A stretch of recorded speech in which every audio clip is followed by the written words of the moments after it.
vai começar mais um diálogo do podcast Sem Fronteira.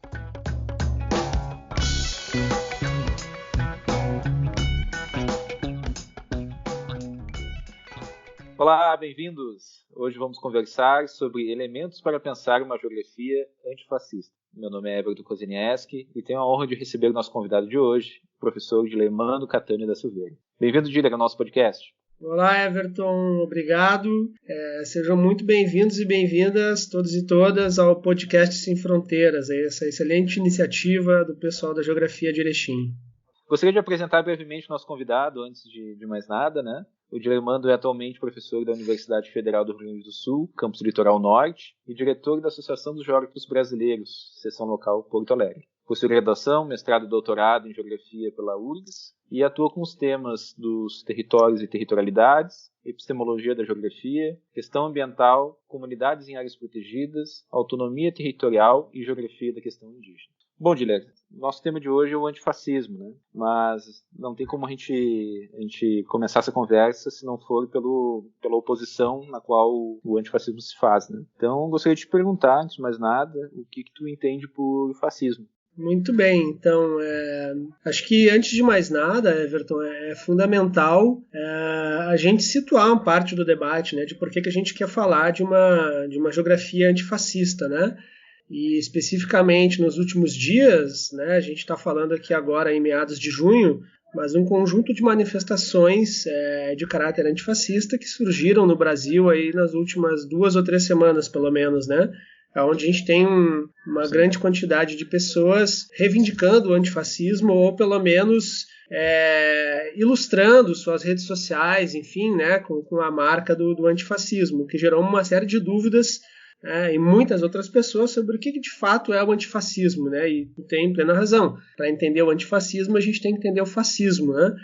Que é um movimento político, né? Surgido ali entre guerras, entre a Primeira e a Segunda Guerra Mundial, com este nome fascismo, né? Especificamente na Itália, mas que abarca um conjunto de práticas colocadas em prática, né? Práticas colocadas em prática especificamente na Alemanha, com o nazismo e na Itália, né, nesse momento. E que visa basicamente eliminar, eu acho que essa é uma palavra forte, mas é condizente, né, qualquer tipo de oposição a um pensamento livre, a um pensamento mais crítico, a qualquer posição que seja diferente do que se considera a sua, uma lógica praticamente supremacista, né? Aquilo que muita gente da chamada extrema-direita reivindica, né? Então, o fascismo como regime, ele existe enquanto tal, oficialmente, nesses 2 países, né? Na Alemanha e na Itália, entre guerras. Agora, práticas fascistas, elas vão continuar existindo mesmo após, né, o fim dos regimes, né? E é por isso que a chamada ação antifascista, que surge pioneiramente na Alemanha, né, ela vai pegar, inclusive, momentos depois da Segunda Guerra para evitar com que grupos de extrema-direita, tirassem do armário, por assim dizer, o fascismo, né, com um conjunto de práticas. Mas, fundamentalmente, o fascismo, eu diria que é uma forma de pensar que pressupõe a eliminação das formas de pensar diferente. E é por isso que ele é tão perigoso e é por isso que ele deve ser combatido antes de mais nada, né? Não se trata de uma postura radical no sentido de ser extremista, não. Ser contra o fascismo é lutar pela sobrevivência daqueles e daquelas que pensam diferente, né? Fundamentalmente é isso. Um regime político não surge do nada, assim, né? Ele não se estabelece como um passe de mágica, né? Ele é um processo de construção, né? Certamente sim, né? E aí é importante entender, eu acho que essa é outra dúvida que surgiu, né? Digamos, num certo senso comum, se o antifascismo seria de esquerda ou de direita, né? Isso é compreensível, embora absurdo, né? Mas é compreensível no contexto que a gente vive, que tem gente que acha que a Terra é plana, né? Vocês já debateram isso no podcast, e gente que acha que o nazismo é de esquerda, né? Talvez pelo nome do Partido Nacional Socialista Alemão lá, né? Do Hitler. Mas é óbvio que o antifascismo, né, ele não pode nunca ser da direita, porque a própria simbologia que tem se utilizado nas redes sociais, das 2 bandeirinhas, né, a vermelha e a preta, elas têm um significado, né, e que é uma espécie de conjunção de forças de anarquistas, simbolizados pela bandeira preta, e de comunistas ou socialistas simbolizados pela bandeira vermelha, né?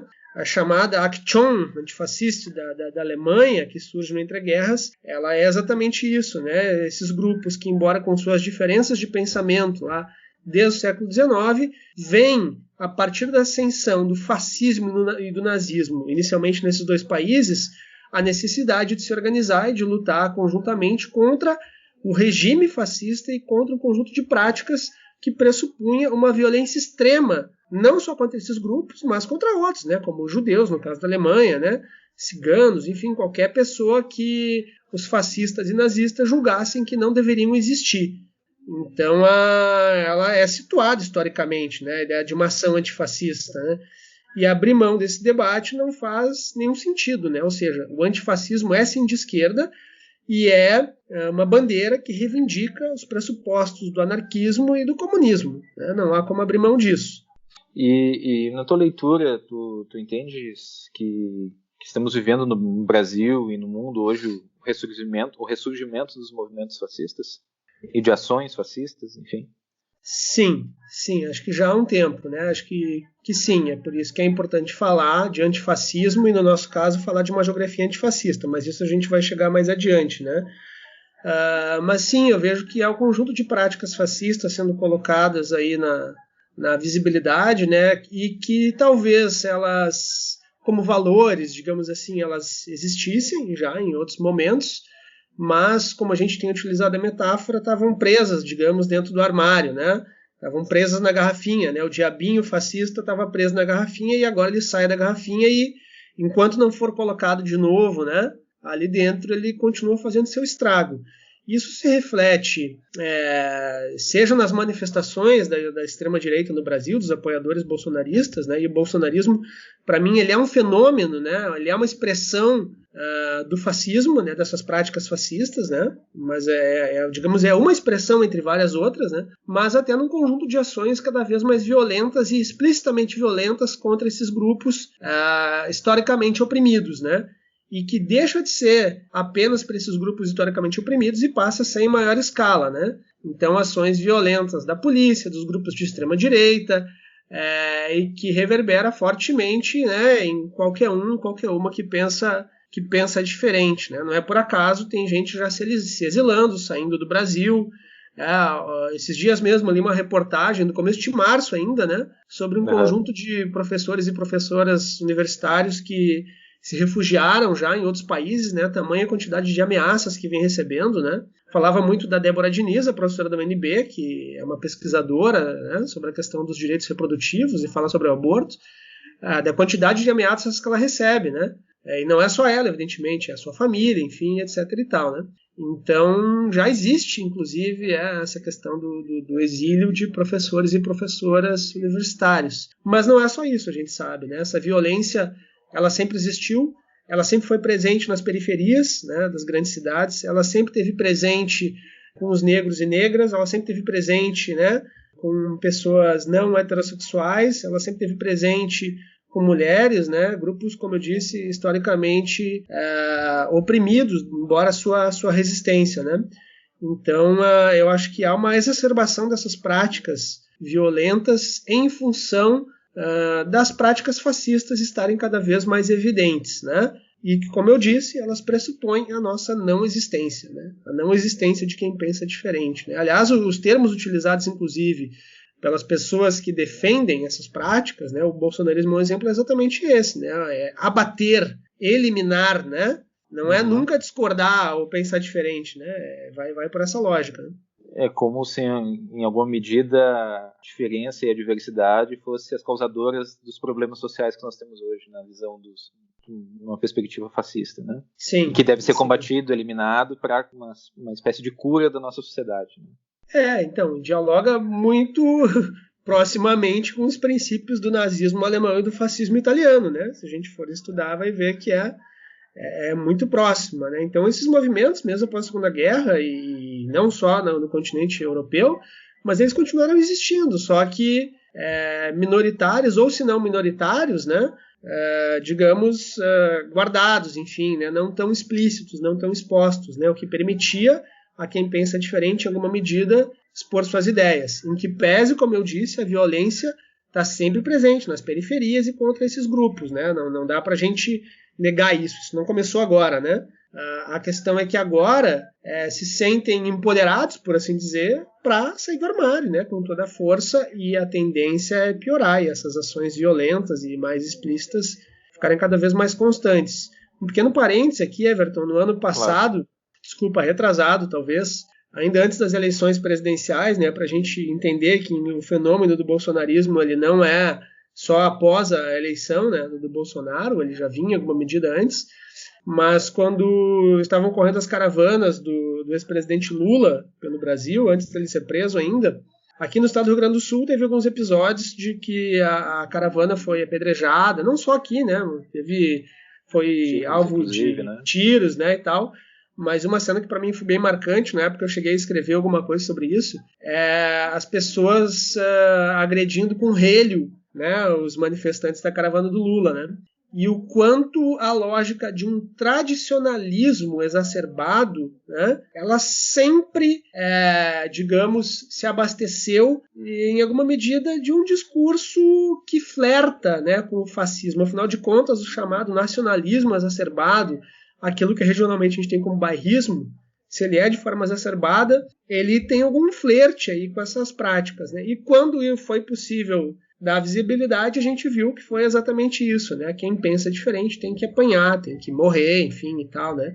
Então é algo que nos toca, para além de toda a discussão que a gente faz numa escala mais ampla, né? Numa escala mais local aqui nossa, está presente também, né? Em diversos discursos e práticas.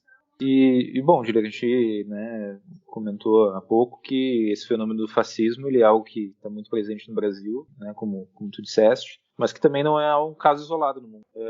A que tu atribui esse ressurgimento? Eu acho que tem várias leituras sobre isso, né? E como o fenômeno está acontecendo, né, a gente está lendo o presente, e a gente corre o risco de ler o presente com as ferramentas que a gente tem, né, e fazer alguns equívocos de avaliação, assim. Então, acho que existe uma série de pensadores e pensadoras que estão lendo esse movimento. Alguns atribuem mais a uma dimensão eleitoral nos diversos países, né? Outros atribuem às próprias redes sociais, né, ao incremento do acesso às redes sociais, enfim, né? Então, existe uma série de leituras a respeito disso. O que eu acho que é importante nesse momento como forma de resistência, né, inclusive? É a gente tentar ler o mundo e esses diversos movimentos a partir de lentes que não corroboram com as práticas fascistas, né?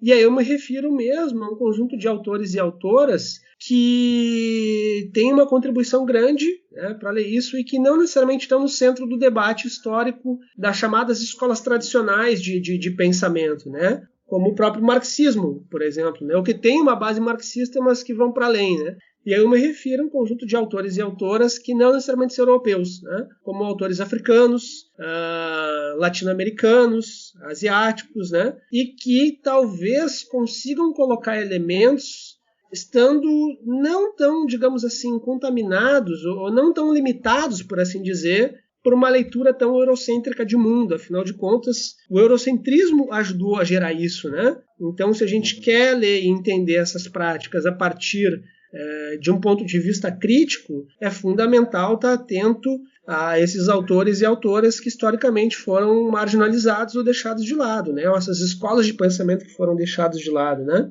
E eu acho que essa, inclusive, é uma vantagem, eu não gosto muito dessa palavra, né? Mas enfim, um ponto forte do antifascismo como bandeira, né, central. Se, por um lado, o antifascismo ele não é um grupo, né? Ele compõe uma série de forças e tal. Por outro lado, ele é anti alguma coisa, né? Ele não está necessariamente propondo algo, ele é anti alguma coisa, é para tentar frear essas práticas, né?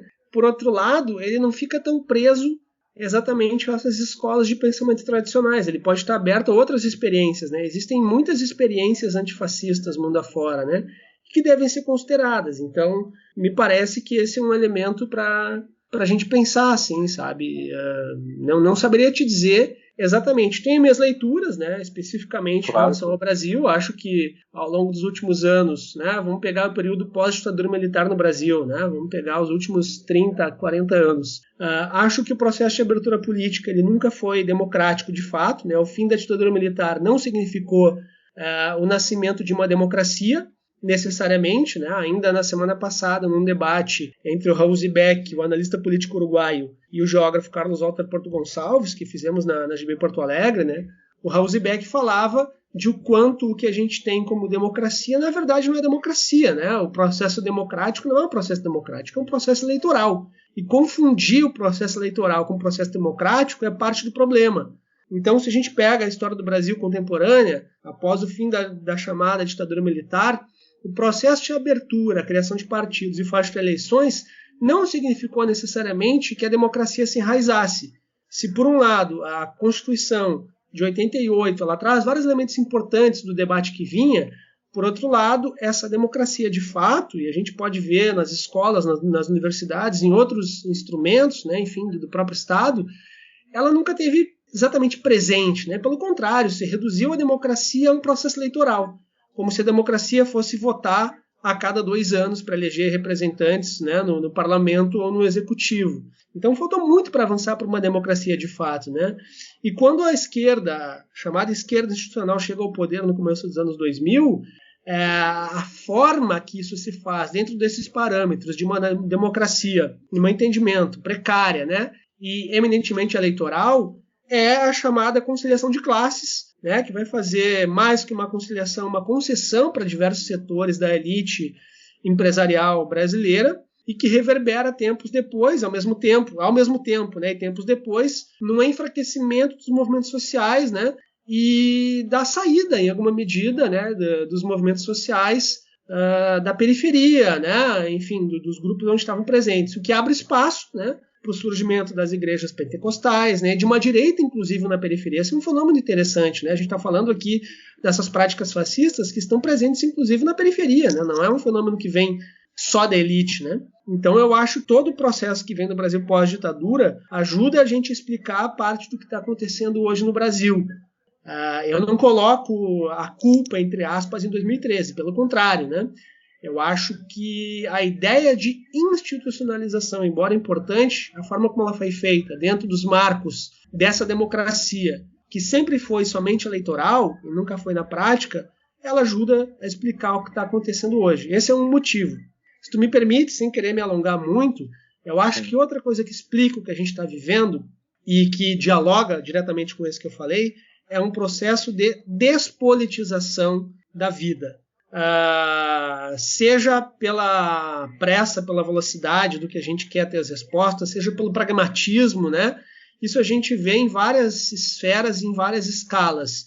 Seja na universidade, que a gente trabalha, dá aula, seja na escola, seja na vida, a gente não quer debater politicamente. Pelo contrário, né? A gente vê muitos colegas achando que politizar é ruim, que isso é um problema, que tem que vencer logo, que debater não, né, não faz parte, né?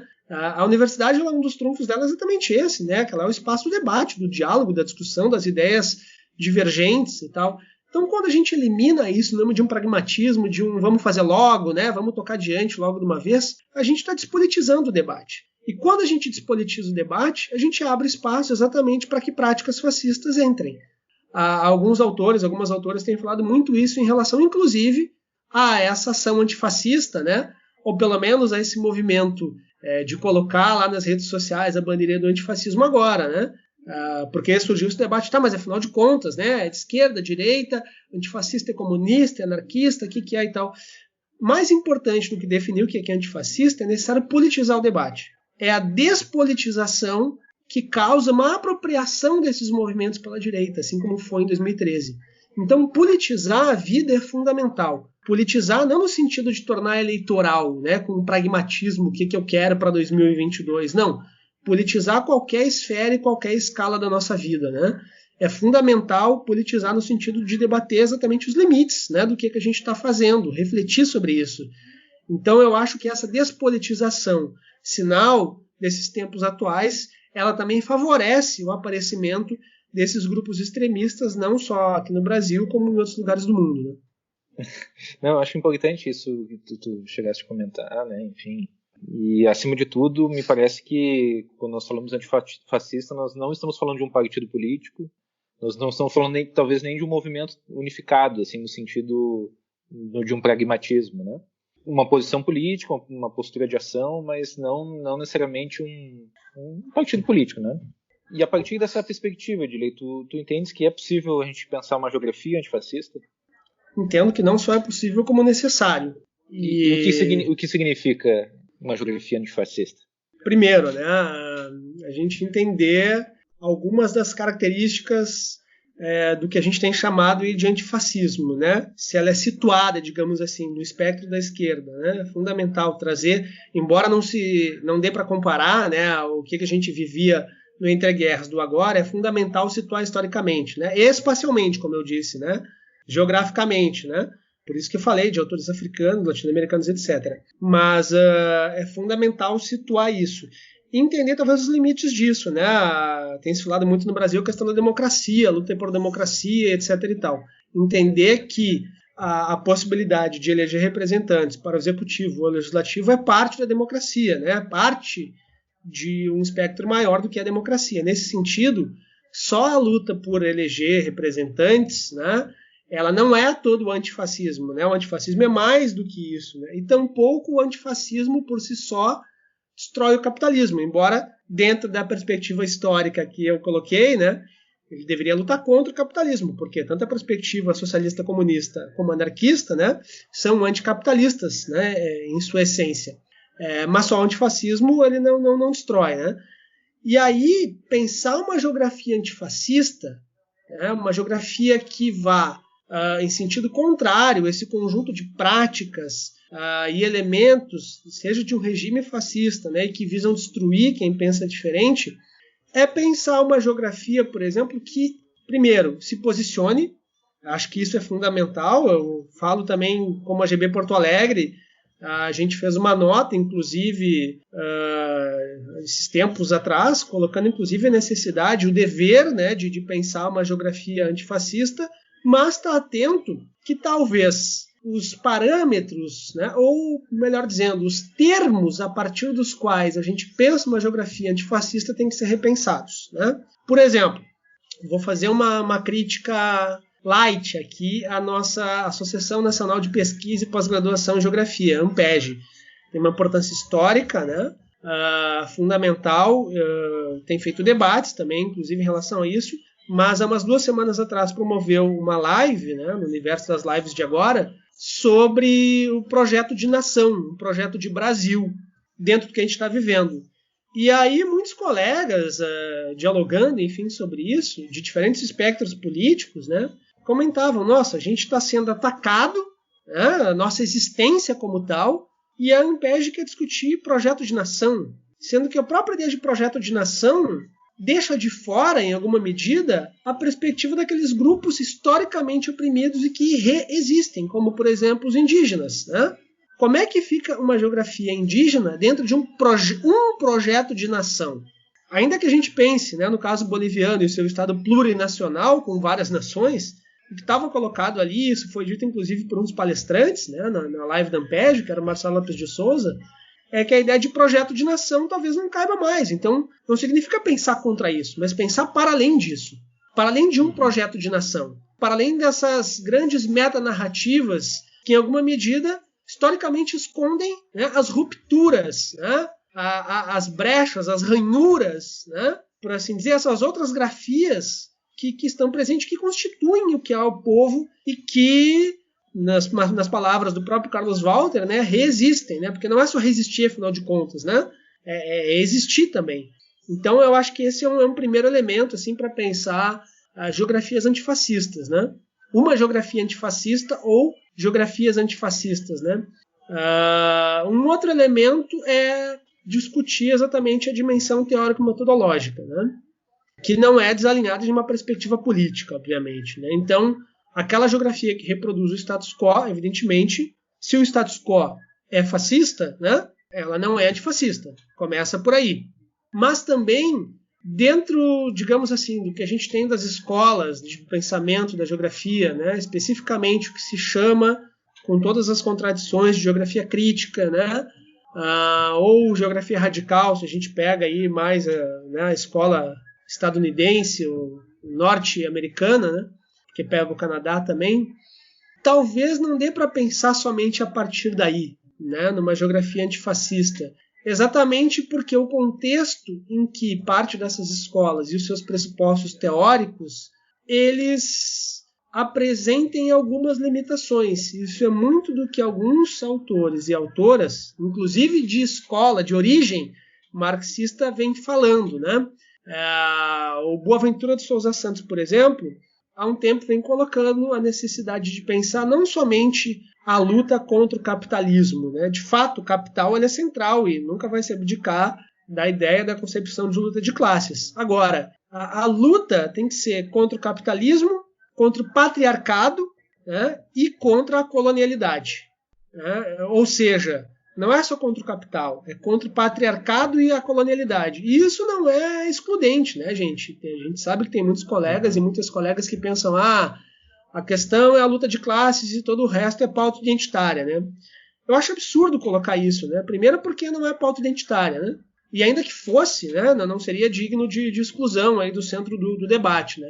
Mas, pelo contrário, o que tem se visto a partir dessas leituras não eurocêntricas é que o racismo é constituinte do capitalismo, como ele se coloca, por exemplo, na América Latina, né? Assim como o patriarcado, né? Assim como a própria colonialidade e a colonialidade do pensamento. Portanto, lutar contra o capital é também lutar contra essas estruturas. E é por isso que talvez seja necessário pensar em outras formas de organização espacial, que é o que nos toca, em outras geografias, em outras grafias da Terra, baseadas, por exemplo, numa lógica comunitária, por exemplo, né? Que não somente na sociedade enquanto tal. E que talvez essas ferramentas analíticas mais próprias do pensamento eurocêntrico tenham limitações. Não é que tem que jogar fora, mas apresentem algumas limitações. Então, com isso, eu penso algumas pistas do que poderia ser uma geografia antifascista, né? Pensando que ela está para ser construída, em alguma medida, né? A gente tem aqui ali exemplos, né, muito mais de ação, mas do ponto de vista do seu arcabouço teórico-metodológico, acredito que ainda está para ser construída. Em alguma medida ela está na atuação do geógrafo, na ação do indivíduo geógrafo, ela está nas instituições dos geógrafos e da geografia, e ela também está no campo teórico da geografia. Essa geografia antifascista ela recorta, digamos assim, essas dimensões. Acredito que sim, né? Se a gente for pensar uma geografia antifascista que fica presa, por exemplo, ao academicismo, né? Não vou nem dizer academia, mas ao academicismo, que fica presa à sua atuação dentro da universidade, ela talvez apresente limites, né? Porque o fascismo, inclusive, ele vem de fora para dentro da universidade, né? Então não há como pensar uma geografia antifascista dentro de uma bolha, por assim dizer. Se a gente já diz isso há bastante tempo, né? De que é necessário a gente ter uma atuação para fora da universidade, botar o pé na rua, botar o pé no barro, né? Se envolver com as comunidades, enfim, e tudo mais, isso é ainda mais necessário, né? Boa parte do que se faz, não só na geografia, mas nas universidades de maneira geral, está sendo atacada, não só pelo governo, né? Mas por uma grande parte da sociedade, né? Que não viu exatamente a atuação das universidades em prol do seu benefício aí nos últimos, né? Eu ia dizer nos últimos anos, mas talvez desde sempre, né? Então, se antes a gente já colocava que era necessário a gente estar na rua, agora ainda mais, né? Para mostrar, não só para mostrar, mas para construir junto essas perspectivas, né? Antifascistas, em alguma medida. Então, também parte da nossa ação, da nossa prática, mas também sem nunca abdicar de uma reflexão teórico-metodológica, sem nunca abdicar de politizar o debate, né? Com todas as contradições que isso traz, inclusive para a nossa atuação, né? E pensando, inclusive, isso, né? A questão dos privilégios, né? Que nós temos, por exemplo, por sermos homens, por sermos brancos, por sermos heterossexuais, enfim. Então, tudo isso conforma aí o nosso universo de reflexões, inclusive, né? Dos privilégios da branquitude, do patriarcado, tudo isso atravessa, né, o nosso pensamento, né? E a gente reverbera isso, talvez, nas ações que não são só pessoais, eu acho, né? Quando a gente está participando, por exemplo, de uma reunião de colegiado de curso, uma reunião do conselho universitário, uma reunião na associação de bairro, enfim, numa conversa com amigos e tal, é necessário politizar, né? Politizar não é tornar séria necessariamente a conversa, mas é trazer os elementos políticos, que não são, como eu disse, eleitorais, para esse debate, né? É assim que a gente vai refletindo e consegue se apropriar ainda mais aí do que tá colocado, né? Bom, Diller, nós estamos caminhando para o final da nossa conversa. Como última questão, eu gostaria que tu pudesse apontar para aqueles que nos ouvem, né, e que ficaram interessados no tema, alguma referência, alguma leitura, um ponto de partida para a construção de uma aproximação, né, com relação às geografias ou à geografia antifascista, né? Então, se tu pudesse indicar uma leitura, uma referência, enfim, algo que fosse importante para quem queira começar a debater e se interar sobre esse tema. É ótimo, né? Então, como eu disse, acho que tá sendo construída, né, uma geografia antifascista. A gente não vai achar uma receita ou algo necessariamente pronto. Agora, para quem está, digamos, começando a se inteirar no debate, né, e isso serve para a gente também, eu acho que no momento que a gente vive hoje, algo que está em disputa, inclusive, são não só as narrativas, mas os meios pelos quais elas se produzem, né? E por isso que eu digo que essa experiência aqui, inclusive de um podcast, ela é muito interessante, né? Se por um lado os livros têm uma importância absurda e imensa no processo de formação de qualquer pessoa, e a gente nunca pode abdicar e abrir mão dos livros, por outro lado, outras ferramentas também têm sido importantes, inclusive para dialogar com aqueles e aquelas que não estão aqui na nossa bolha, né? Então o podcast é fundamental, as redes sociais com todos os limites que tem, e alguns canais do YouTube também, eu acho que têm sido bem interessantes, né? A gente tem visto gente da esquerda criando canais do YouTube e colocando material de extrema qualidade. Esse é um debate interessante, inclusive, né? Porque, digamos que quem é mais academicista diz, mas não pode, porque a linguagem fica muito simplista, não diz. Já outros dizem, tá sendo acadêmico demais na tua linguagem, né? Não vai chegar até o povo e tal. Então é um debate que está rolando. Agora, em que pese isso, eu acho que um caminho para começar, por exemplo, é procurar os canais de YouTube dessa galera mais à esquerda que tem buscado explicar, por exemplo, o antifascismo, né? Tem uma socióloga bem jovem, até a Sabrina Fernandes, marxista, né, e tal, que puxa muito esse debate, e embora não sendo marxista, reconheço o trabalho dela, que acho que tem feito bem esse trabalho de, digamos, traduzir, entre aspas, né, parte do que é esse debate teórico para uma linguagem mais acessível, sem deixar de politizar, inclusive, né? É fundamental não deixar de politizar. Então, essa tradução não é uma tradução, né, nos termos exatamente, mas digamos que politizar a partir de uma outra lógica, né, de um outro formato. É um ponto de partida interessante. E se a gente vai ver, no próprio Twitter, tem muita gente debatendo sobre isso, né? Então, começar a ler artigos pequenos, ver pequenos vídeos, escutar podcasts, assistir as lives agora que tem acontecido, né? No seio da própria AGB, eu não falo só pela AGB Porto Alegre, que está promovendo, junto com um grupo de estudos sobre conflito de territorialidades, o GECONT da URGS, né, que eu também faço parte, está promovendo um ciclo de debate chamado a Geografia das Resistências, né, que dialoga muito diretamente com isso, né? Inclusive, temos ainda mais 6 encontros para debater. Mas a AGB do Rio de Janeiro também está fazendo, né, um ciclo de debates sobre geografias das resistências, né? Então, se a pessoa que está nos ouvindo, né, começar por esse caminho, já é um baita caminho, eu acho, né, para minimamente se apropriar do que tem enrolado, né? A gente não pode, inclusive, perder essa possibilidade. Se, por um lado, a pandemia nos colocou isolados em casa, por outro lado, o conjunto de lives, debates, vídeos, tudo que está rolando é fundamental. Satura? Sim, satura. A gente cansa, não tem energia para assistir todas e tal, mas se a gente se apropriar disso que está rolando, já é um ótimo ponto de partida, assim como alguns artigos, tá?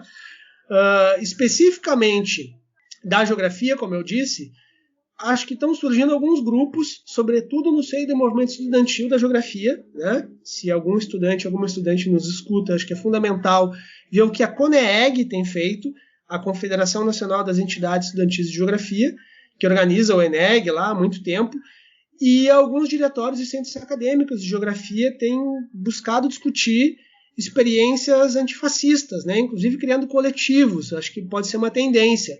Então, se apropriar desse debate também é o caminho.